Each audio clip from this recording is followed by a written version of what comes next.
P72 news से दिल्ली में मौजूद और आपकी एक ऐसा आंदोलन छिड़ना हुआ है पूरे भारत में, भानु प्रताप सिंह ने छोड़ा है। और ईवीएम हटाओ देश बचाओ, ईवीएम भी मेरे ही सामने आई थी और ईवीएम के क्या घोटाले हैं ये भी कुछ देखा हूँ, जानते हैं और जनता भी जान रही है और जनता को जगाने का प्रयास कर रहे हैं। मैं आपसे इतना जानना चाहता हूँ इस ईवीएम को हटाने के लिए क्या बिना जन आंदोलन के हट सकता है? नहीं हटेगा, इसीलिए जन आंदोलन के लिए हमने कॉल दी है। आपने देखा 6 घंटे तक लोग बैठे रहे, बहुत मजबूती के साथ में लोगों ने बहुत ध्यान से धैर्य से बात सुनी और इस बात पर सहमति उन्होंने व्यक्त की कि जन आंदोलन ही करना पड़ेगा। उसके लिए जो जो जिम्मेदारी उन्हें दी गई उन्होंने उस जिम्मेदारी को उठाने का न केवल वादा किया बल्कि वो जिम्मेदारी उन्होंने उठानी शुरू कर दी। पहले 2 महीने का टारगेट लेके चल रहे हैं, हस्ताक्षर अभियान करेंगे, उत्तर प्रदेश में जहां वोटें कटी हैं उन वोटों को कटे हुए वोटों का डाटा कलेक्ट करेंगे और उसके बाद में गांव लेवल से लेकर जिला लेवल तक टीम बनाएंगे और मजबूती के साथ काम करेंगे। मैं इसलिए और देना चाहता हूँ सर कि आपको समाजवादी पार्टी को बिना शर्त से आपने उनका साथ दिया था ईवीएम घोटाले के बारे में। पहले मतलब उन्होंने प्रेस कॉन्फ्रेंस में बताया कि ईवीएम घोटाला हुआ, उसके बाद वो खामोश हो गए हैं, समझना पड़ता। नहीं देखिए, अपने इस सर से शायद वो भी कह रहे हैं बात, पर मैं इस विषय में हम इसलिए अभी कुछ नहीं कह सकते कि हमारा 2 तारीख का प्रोग्राम था जो आज हो गया सफलतापूर्वक। इसके बाद हम मिलेंगे माननीय अखिलेश जी से और जयंत चौधरी साहब से, ओम प्रकाश राजभर जी से, बाकी और नेताओं से भी, माननीय राकेश टिकैत साहब से भी मिलने का प्रयास करेंगे। सभी नेताओं से मिलेंगे, देखते हैं उनका क्या जो रहेगा ढंग जो रहेगा हमारे साथ देने का, उनकी विचारधारा क्या रहेगी, कैसे वो साथ देंगे नहीं देंगे क्या होगा, उनसे बात करने के बाद ही बताएंगे। मुझे विश्वास है कि इस लड़ाई में वो साथ देंगे, पर उनसे बात करेंगे उसके बाद ही बताएंगे। आप ये बताएं मुझे आपको कि आप सुप्रीम कोर्ट की अध्यक्षता हैं, आप ऐसे जो आंदोलन जो खड़े करेंगे लेकिन उन्हें दबाने का कुचलने का प्रयास किया जाएगा, ऐसी जनता को आप क्या संदेश देंगे जब इस आंदोलन में आएंगे, कैसे मुकाबला कर सकेंगे? जनता को बहुत सीधा सा मैं वो एक संदेश देना चाहता हूँ। ये आंदोलन है इस देश को बचाने का, इसलिए नाम दिया है आजादी की दूसरी लड़ाई, भारत की आजादी की दूसरी लड़ाई। और दूसरा, इस आंदोलन में ये आंदोलन है आपकी आने वाली पीढ़ी को बचाने का, इस देश के संविधान को, लोकतंत्र को बचाने का। ये आंदोलन है, मजाक नहीं है, बहुत बड़ा संघर्ष है, ये जान भी जा सकती है। इसलिए हम लोगों से यही बहुत खुले शब्दों में कह रहे हैं, जो लड़ने और मरने से नहीं डरता हो वही इस आंदोलन में आए। जिस व्यक्ति को लड़ाई से और मरने से डर लगता हो वो घर में बैठे चद्दर तान के ओढ़ के आराम से पिए, वो सोए आराम से। दूसरा, इस आंदोलन में वही आए जो एफआईआर से मुक्त।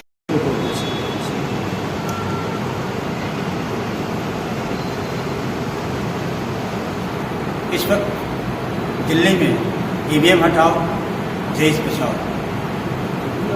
कहते पे आज एक बहुत बड़ी विशाल मीटिंग हुई है और यहाँ पे उत्तर प्रदेश में कैसे ईवीएम का लूट हुआ है, कैसे जीते हुए प्रत्याशियों को हराया गया है, जिन लोगों ने ईवीएम को सुरक्षा किया, जैसे खास तौर पर पूर्वांचल का जनपद गाजीपुर, बलिया, आजमगढ़, मऊ के लोगों ने सुरक्षा किया था, वहाँ पे हमारी भारतीय जनता पार्टी की कोई काम, कोई उनका लहर नज़र नहीं आया, लेकिन और जगह पर घर आया।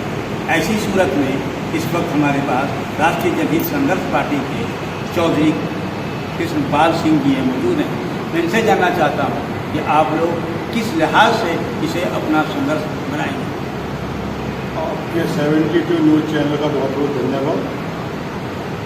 देखिए, चाहे उत्तर प्रदेश हो, पंजाब हो, चाहे उत्तराखंड, हमने मैं हूँ तो उत्तर प्रदेश का अध्यक्ष, लेकिन मैंने तीनों राज्यों में कवर किया है माननीय भानु प्रताप जी के साथ। और भारतीय जनता पार्टी की पूरे देश में कहीं लहर नहीं थी, सारे में थू हो रही थी। और पंजाब की ये हालत थी कि पंजाब में किसानों ने केजरीवाल को घुसने नहीं दिया। क्यों? क्योंकि केजरीवाल ने किसानों को, पंजाब के इनको दिल्ली में नहीं घुसने दिया। लेकिन भारतीय जनता पार्टी और आरएसएस ने ईवीएम में सेटिंग करके वहाँ केजरीवाल को जितवाया ताकि लोगों का ध्यान डाइवर्ट हो जाए। और चारों राज्य अपने आप ईवीएम में सेटिंग करके लूट ली, जबकि ये जनता की चुनी हुई सरकार नहीं है, ये ईवीएम द्वारा बनी हुई चुनाव ये सरकार है। यदि आप सही में ईमानदारी से देखा जाए तो इनका भाजपा वालों का भी सर्वे, आरएसएस वालों का भी सर्वे, और मैं भी एक संपादक भी हूँ किसान पीड़ा न्यूज़पेपर से, हमारा भी अपने सर्वे था कि भारतीय जनता पार्टी की उत्तर प्रदेश में 50-55 सीट केवल आ रही थी और अखिलेश, समाजवादी पार्टी और राजसपा और लोकदल और सुभाषपा गठबंधन की 350 के आसपास सीट आ रही थी। जैसे ही चुनाव हुआ तो सभी जगह उत्साह था, लोगों ने मान लिया था कि उत्तर प्रदेश में अखिलेश यादव जी मुख्यमंत्री बन चुके हैं। लेकिन इन्होंने मोदी मीडिया से मिल करके और ईवीएम में सेटिंग करके घोटाला करके, हम पूरी तरीके से मानते हैं कि ईवीएम में 100% घोटाला होता है, तो अपने आप को इतनी सीटें दी कि बहुमत से भी कहीं ज़्यादा कुछ लोग विरोध करके भाग भी जाए तो भी इनकी सरकार बनी रहे और जानबूझ करके समाजवादी पार्टी गठबंधन को हरवाया, जानबूझ करके। लेकिन हमारे राष्ट्रीय अध्यक्ष भानु प्रताप सिंह जी ने पहले ही सभी मंचों से ये चीज़ बताई और वीडियो भी जारी करी कि ईवीएम मशीन में किस किस तरह से घोटाला है। और हमारे राष्ट्रीय अध्यक्ष जी 3 साल से ईवीएम हटाओ आंदोलन चलाए हुए, हस्ताक्षर अभियान भी चलाया, लेकिन उस टाइम जनता ने कम साथ दिया, ज़्यादा साथ नहीं दे पाई। लेकिन जब से उत्तर प्रदेश और ये 5 राज्य हारे हैं, पूरे देश की जनता में उबाल है और पूरे देश की जनता भारतीय जनता पार्टी को इन 5 राज्य के साथ साथ भारत से भी हटाना चाहती है।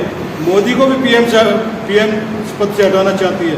भारत की जनता समझ गई कि जैसे इन 5 राज्यों में सरकार बनी है, ऐसे ही मोदी जी बेईमानी से सरकार बना पाएंगे। और यदि मोदी जी ईमानदार हैं और इनकी पार्टी ईमानदार, तो हम दावा करते हैं कि बैलेट पेपर से चुनाव करा कर दिखाइए और आप 50 सीट भी उत्तर प्रदेश में पार कर जाएं और पूरे भारत में जो इसकी सीटें होती हैं एमपी की, ये भी आप 50 सीट पार नहीं करेंगे। मोदी की और आरएसएस की और बीजेपी की पूरे देश में थू-थू हो रही है, कोई भी नहीं चाह रहा है। और जो अन्य पार्टी हैं उनसे लोग जुड़ना चाहते हैं। और रही भानु प्रताप जी की बात, जिस आंदोलन को भी ये लड़ते हैं बड़ी ईमानदारी से लड़ते हैं। पहले इन्होंने आंगनवाड़ियों का आंदोलन लड़ा, उनकी संख्या पूरे भारत में 25 लाख है। उनकी लड़ाई लड़ करके उनको वो बढ़वाया वेतन। उसके बाद एनआरसी का आंदोलन चला तो उन्होंने पहले दिन ही कह दिया कि मोदी में और मोदी की फौज में इतनी ताकत नहीं कि इसको लागू करा दे, वो कानून में वापस लेना पड़ेगा और वो कानून वापस लिया। इसी तरीके से किसान आंदोलन में पहले दिन से आखिर तक हमारे राष्ट्रीय अध्यक्ष भानु प्रताप सिंह जी और राष्ट्रीय जनहित संघर्ष पार्टी की पूरी टीम सभी 5 बॉर्डरों पर रही और कदम से कदम मिला करके किसानों का साथ भी दिया। और भानु प्रताप जी ने बड़े डंके की चोट पर कहा कि सरकार की इतनी औकात नहीं है कि इस कानून को वापस ना ले, ये कानून तो वापस लेने ही पड़ेंगे।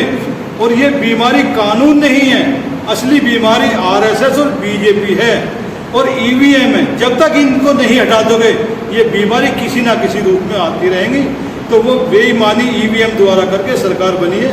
और ये आंदोलन हमारा आज 2 अप्रैल को अंबेडकर भवन दिल्ली में है। पहले लोगों ने साथ नहीं दिया, लेकिन आज जितनी भारी संख्या में पूरे भारत से लोग आए हैं, हमें पूर्ण विश्वास हो गया है कि अब इस ईवीएम को हटाना ही पड़ेगा, चाहे तो सरकार हटाए, चाहे सुप्रीम कोर्ट हटाए।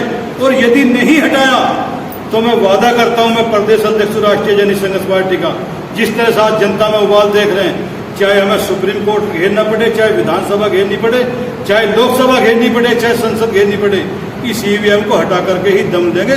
आने वाला 2024 का चुनाव बिना बैलेट पेपर के होने नहीं देंगे। और यदि ईवीएम से कराया तो हम पूरे देश में ईवीएम मशीन को तुड़वाने का भी काम करेंगे।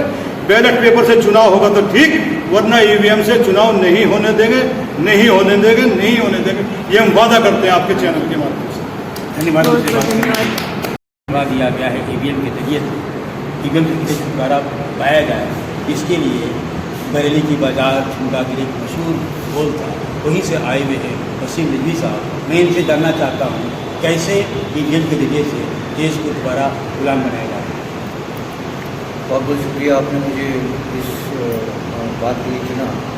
मैं शहर बरेली से आया हूँ, जहाँ जम्मू का गिरा था, और इसलिए आया हूँ कि जो इस वक्त जनहित की बात है, जो इस वक्त पब्लिक का दर्द है, हिंदू मुस्लिम सिख ईसाई सबका दर्द है, वो दर्द ये है कि उसने इतनी मेहनत मशक्क़त और ईमानदारी से अपने वोट का इस्तेमाल किया, संवैधानिक अधिकार का इस्तेमाल किया, उसका रिजल्ट जो आया वो बिल्कुल उल्टा है, बिल्कुल उल्टा है।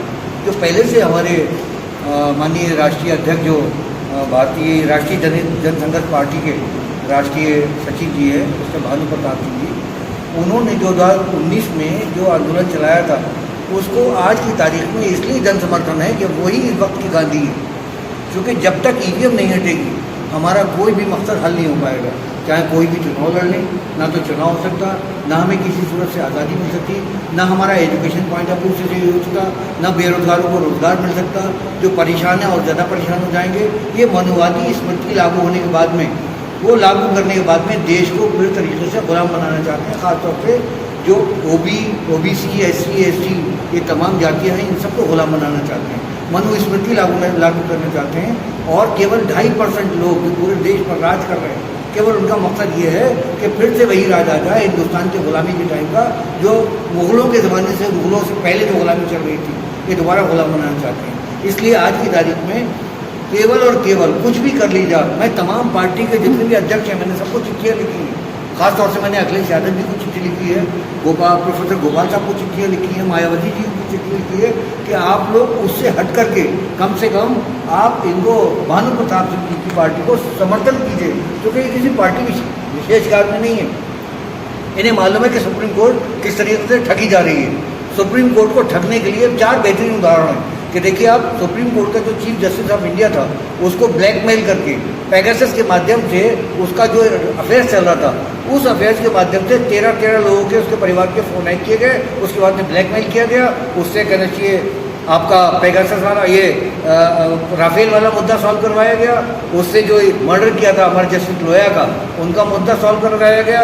उससे राम मंदिर, बाबरी मस्जिद का मुद्दा सॉल्व करवाया गया, और उसको एक लॉलीपॉप दे दिया गया कि वो राज्यसभा में बैठ जा करके, जबकि चीफ जस्टिस के ऊपर ये शोभा नहीं देता कि इतनी बड़ी हिंदुस्तान की सबसे बड़ी, कहना चाहिए जो हमारी जुडिशरी सिस्टम का सबसे हाई लेवल का रैंक का अधिकारी, और उसको राज्यसभा का मेंबर बना करके पंगु बना दिया। तो हमारी चीज़ हमें मतलब न्याय पर भरोसा कैसे हो जाए, जबकि इसी न्याय को लेकर के, इसी ईवीएम घोटाले को लेकर के तमाम देशों में जो इसके मैन्युफैक्चर थे, उन्होंने इसको बैन कर दिया। खासतौर से जो जर्मनी का मैं पढ़ रहा था पर नेटवर्क, कि जर्मनी में 2 सिंपल से लोगों ने अपने फैक्ट के साथ में अपनी बात को कोर्ट में रखा, वहाँ की बात को कि साहब इससे हमें पारदर्शिता नज़र नहीं आती, हम वोट देते हैं तो किधर का वोट किधर जाता है ये हमारी समझ में नहीं आती, इसलिए हमने हमारी बात को फैक्ट के साथ में रखा। मैं धन्य है वहाँ की सुप्रीम कोर्ट कि कम से कम उसने उन लोगों की बातों को सुना और एक आदेश पारित कर दिया गया कि आज के बाद में कोई भी चुनाव यहाँ से ईवीएम से नहीं होगा। लेकिन बदकिस्मती हमारे हिंदुस्तान के अंदर चीफ जस्टिस ने, सुप्रीम कोर्ट ने पहले आदेश पारित कर दिया, उसके बावजूद उसका इम्प्लीमेंटेशन नहीं हो पा रहा है। हमारे जो कहना चाहिए जितने भी संविधान सभाएँ हैं, खासतौर से जो हमारा इलेक्शन कमीशन है, इलेक्शन कमीशन को बिल्कुल पंगु बना रखा है। मतलब जब उन्होंने देखा माननीय मोदी जी को वहाँ पर पंजाब के अंदर कोई समर्थन नहीं मिला, कुर्सियाँ खाली थी, तो उन्होंने बहाना बना करके सड़क से अपनी यात्रा शुरू की, और करने के बाद में तमाम जगह जा करके कि साहब आप कोई भी मीटिंग कोई भी पार्टी नहीं करेगी, बल्कि सारी वर्चुअल रैली रखी है। उसके पीछे क्या था?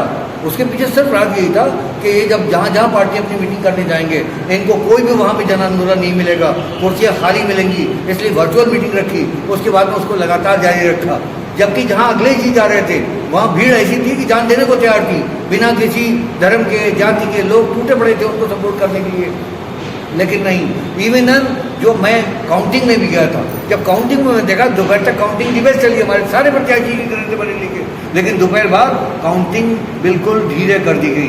क्या वजह थी? कई लोगों से कहा। आप देखिए जो सरकारी कर्मचारी हैं, जो जिनका बैलेट पेपर से इलेक्शन हुआ है, वो बैलेट पेपर से जो रिजल्ट आए हैं बैलेट से, वो मोर देन 52% से ज़्यादा है। तो जब वो भी तो एक इंसान है, पहले इंसान है बाद में सरकारी कर्मचारी है, जब वो 52% से ज़्यादा वोट ला सकते हैं तो हमारी पूरी कॉन्स्टिट्यूंसीज के उत्तर प्रदेश के अंदर क्या रहा हो।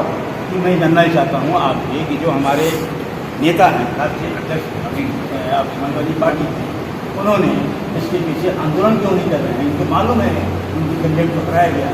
क्या मैं जनता से जनता है कि इन तमाम राष्ट्रीय पार्टियाँ जो अपने आप को कहती हैं, इनका हाथ दबा हुआ है, इसलिए आंदोलन नहीं कर पाती। देखिए साहब, दबा हुआ तो है, ये जग जाहिर है। जितने भी लोगों के खिलाफ सीबीआई की, ईडी की छापे नहीं पड़े, वो कहीं ना कहीं दबे हुए हैं। कोई उनके खिलाफ कोई आंदोलन, कोई पेंशन इस तरीके से कार्रवाई ना हो सके, इसलिए उनका हाथ दबा हुआ है। इसके लिए हमने उनसे बहुत पहले लिखा था, चुनाव से बहुत पहले 10 दिसंबर का मेरे पास चिट्ठियाँ मौजूद हैं, मैंने लिखा था, अखिलेश जी को भी आगाह किया था। उनकी पार्टी का और जिम्मेदार लोग जो हैं, उनकी कमेटी के 72 सदस्यों में से जो उनके ज्वाइंट सेक्रेटरी हैं, उपाध्यक्ष हैं, उनको भी लिखा था कि भाई इसका भी ख्याल रखो कि तुम्हारी फसल तो तैयार है, कहीं चोरी करके ना ले जाए कोई। लेकिन उन्होंने इस पर ध्यान नहीं दिया। और जितने भी, मुझे कहने में कोई भी संकोच नहीं है कि जितने भी विधानसभा में पार्टिसिपेट करने वाले समाजवादी पार्टी के क्या कहना चाहिए हमारे एमएलए थे, वो बिल्कुल बेबहरा हो गए, बिल्कुल ओवर कॉन्फिडेंस हो गए कि अब हमें हराने वाला कोई नहीं। उन्हें नहीं मालूम कि जिस पार्टी से उनका आंदोलन की खिलाफत है, जो पार्टी उनके टक्कर में आना चाहती है, वो पार्टी के कार्यकर्ता 24 घंटे नहीं बल्कि राउंड द ईयर काम करते हैं। उनकी जो बूथ कमेटी होती है, उनकी जो वोटर लिस्ट होती है, एक एक भाग संख्या के ऊपर, एक एक पेज के ऊपर उनका एक एक कार्यकर्ता काम करता है। यहाँ तो कोई वोट बनवाने में नहीं जाता। इवन ये हाल था कि वोटर लिस्ट के अंदर एक ही भाग के वोटर लिस्ट के मताधिकार का जो प्रयोग करे थे, उनका किसी 2, 3, 4, 5 भागों में, जैसे 211 का 209 में है, 208 में है, 207 में है, 202 में है, कहाँ वोटर जाएगा। कार्ड तो दिए गए, इसमें कोई शक नहीं, लेकिन एक एक परिवार के एक एक मकान से आधे करके इसका इधर से उठाकर दूसरे का डाल दिया गया, ताकि हमारी खासतौर से देखिए मुसलमानों के अंदर तालीम की थोड़ी कमी है, सरकार ने दबा के रखा है। जो भी हमारी 75 साल के अंदर गवर्नमेंट रही है, उन्होंने एजुकेशन को बिल्कुल भी बढ़ावा नहीं दिया। अगर एजुकेशन को थोड़ा सा अपलिफ्ट करते तो ये कौम जाने कहाँ से कहाँ 2% सरदार पूरे हिंदुस्तान के अंदर भारतीय जनता पार्टी को झुका सकते हैं। और देखिए, एक मरतबा झुकाया था इन्होंने। CA, NRC, NPR, ये सारे जब कानून लागू करने की बात चली थी और जो पूरे हिंदुस्तान में आंदोलन चला, एक एक कोने पर, सरकार ने पास तो कर दिए, लेकिन उसको इम्प्लीमेंट करने की हिम्मत नहीं है। क्योंकि सरकार जो है, कभी आपने बंदर देखा होगा, करीब में आने बाद में घुड़की जरूर देता है, और जो घुड़की से डर गया वो समझ ली मर गया। ये सरकार का काम यही है। शुक्रिया हमसे बात करने के लिए। सर, आपने सही कहा, सुझाव दे, मुझे लगता है मैं अपनी बात सुझाव से ही शुरू करूंगी। सबको बोलते बोलते मैंने भी कुछ चीजें लिखी, और मुझे आपकी बात सुन के सर सबसे पहले ये एहसास हुआ कि आपने कहा कि आपने बहुत लोगों को फोन किया और परिणाम आपके सामने है। तो मुझे ऐसा लगता है कि पीछे मेरे कौन खड़ा है, तो वो कौन लोग थे, बहुत थे या एक था। आई थिंक वो एक था, और एक नहीं, हम सबकी जिंदगी बदली, और उसी एक की वजह से आज हम यहाँ बैठे हैं, क्योंकि बाबा साहब ने कहा था कि मैं बहुत मुश्किलों से ये कारवां यहाँ तक लाया हूँ। अगर आप इसको आगे ना ले जाए तो कम से कम इतना करना कि पीछे ना लेकर जाए, कम से कम ये पीछे ना जाए। तो हम सबकी जिम्मेदारी ये बनती है कि इसको पीछे नहीं लेकर जाना। मौजूदा हालात हमने देखे हैं, और मैं आप सबसे पूछना चाहूंगी कि देश को चलाने वाले कितने लोग हैं आज संसद में बैठे हैं? सर, कितने लोग हैं? नहीं, कितने लोग हैं पार्लियामेंट में? तो आप नहीं सर, कितने लोग? Total 500, 45, 526, 26. All right. Let me correct you all. चाहे वो 500 चाहे 545 हो, 543 चाहे वो 546 हो, चाहे कितने हो, लेकिन 500 एक मोटा नंबर मान के चल रहे हैं ना। तो अगर मुझे ये लगता है कि राजा से ज्यादा राजा को बनाने वाले ताकतवर होते हैं। King maker is always powerful than the king. So I would like to say, एक गवर्नमेंट चल रही है, हमें पता है विफलता है, कुछ काम नहीं कर रही, तो अगर हम यहाँ सारे जितने बैठे हैं, समझ लीजिए ये सोशल गवर्नमेंट बैठी है। और आज जो बेड़ा किसी ने उठाया, इरिस्पेक्टिव कि अगर हम ये सोचे कि इनका बैनर है, जैसे सर ने कहा कि आपने बैनर लगाया, सर ने बैनर हटा के सबको खुश करने के लिए, अच्छा जी आपके बैनर के नीचे मुझे देना, हमारी तो यही लड़ाई है, किसी का बैनर है, किसी की सभा, मैं क्यों जाऊं महफिल सजाने। तो मुझे नहीं लगता सर, युवा होने के नाते I am taking this responsibility. मेरे लिए ये सोशल गवर्नमेंट आज यहाँ बैठी है, मैं युवा हूँ। इस सोशल गवर्नमेंट से अगर मैं सोचूं कि सभी MP MLA मेरे सामने बैठे हैं नजर के, सर मैं MP हूँ यहाँ की, आज इस सोशल गवर्नमेंट की मैं MP हूँ, ये MPs हैं, ये MLAs हैं, और हमारी जिम्मेदारी बनती है गांव-गांव जाके, घर-घर जाके अपना कैडर तैयार करना, अपने लोगों को जागरूक करना। और मैं युवा हूँ, मैंने रिस्पॉन्सिबिलिटी ले ली है आज से। सर आप जहाँ बोलोगे हम कंधे से कंधा मिलाकर खड़े हैं, आपके साथ तैयार है मेरी पूरी टीम युवाओं की। आप मुझे बोलोगे पंजाब से शुरुआत करिए तो पंजाब चल पड़ूंगी, आप बोलोगे यूपी से शुरुआत करिए यूपी, क्योंकि मुझे जो आने वाली पीढ़ियां अभी रास्ता देख रही है ना हमारी दिल्ली यूनिवर्सिटी में आके पढ़ने का, जो सपना देख रही है कि हम बाहर आएंगे, उनके साथ खिलवाड़ नहीं करना। क्योंकि मुझे लगता है कि अगर जीवन लिया है सिर्फ खाने के लिए, जो बातें हम लोगों को सबको लग रही हैं या सुझाव जो हम दे रहे हैं, उनमें से कोई भी नया नहीं है। 2019 में हम में से कई साथी अलग अलग अपने अपने लेवल पे इतने परेशान थे, डिस्टर्ब थे कि लोकसभा का जो रिजल्ट था इलेक्शन का, ये कैसे आ गया। मेरे जितने दोस्त दिल्ली यूनिवर्सिटी में भाजपा से जुड़े हुए हैं, उनके सदस्य हैं, वो खुद ताज्जुब में थे कि हम जीत कैसे गए। कहीं कोई मिठाई नहीं बट रही थी, सन्नाटा था पूरा, आपने भी देखा होगा। बाद में जब हमने कहा कि भैया सन्नाटा क्यों है, तब उन्होंने बीजेपी वगैरह ने कहीं कहीं अपना शुरू कर दिया, लेकिन वो बिल्कुल एस्टॉनिश थे कि हुआ कैसे। और सबको मालूम है अंदर से कि ईवीएम इस्तेमाल किया। उन्होंने खुद अपने प्राइवेट मूवमेंट्स की ये बातें हमसे कही हैं। और उस टाइम पे फिर कई जगह से शबनम हाशमी अनहद जो चलाती हैं, वो सामाजिक कार्यकर्ता है, उन्होंने शुरू किया। उनके मियाँ, उनके शौहर गौहर रजा और बहुत सारे लोग, साइंटिस्ट हैं। और भानु प्रताप जी से मैं जंतर मंतर पे मिली, क्योंकि मुझे पता चला, देखा मैंने इनको, तो मैं इनसे भी जुड़ी। हम लोग सब एक दूसरे से जुड़ने की कोशिश कर रहे हैं। और हमने देखा है कि सोशल मीडिया में भी देश के कोने कोने से आवाज आ रही है कि ये तो ईवीएम का ही तमाशा है। हमें ऐसी सारी आवाजों को एक करना है, जोड़ना है, सबको एक साथ लाना है, तभी उस आवाज को हम बुलंद कर सकते हैं और दबाव डाल सकते हैं पूरे ये सारे राजनीतिक पार्टियों में। और इलेक्शन में मतलब सुप्रीम कोर्ट में इवेंचुअली प्रेशर हमको डालना पड़ेगा। तो मैं यही कह रही हूँ कि उसी जो भी हमारे सारे जो दस्तावेज हमने दिया था, जो हमने पिटीशन दिया था प्रेसिडेंट को, उसी में हमने कुछ और पॉइंट उसके बाद और आ गए हैं, वो जोड़ने हैं। अभी चर्चा चल रही है कि 20 लाख ईवीएम गायब क्यों है। ये 2019 से चल रही है चर्चा। ये तभी आरटीआई में पता चल गया था हमें, और बार बार उसी चीज का दोबारा सबूत मिलता जा रहा है। तो वो मिसिंग ईवीएम जो है, कहीं वही ईवीएम तो नहीं है जिनको भर भर के ये ईवीएम रिप्लेस कर देते हैं स्ट्रॉन्ग रूम में, अपने भरे में डाल देते हैं, और जो असली वाले हैं उनको बाहर ले जाके कूड़े के दानों में फेंक देते हैं, और फिर वहां से कहीं और दोबारा ले जाते हैं, क्लीन कर देते हैं, वाइप कर देते हैं। और भी बहुत सारे ऐसे सबूत आए थे।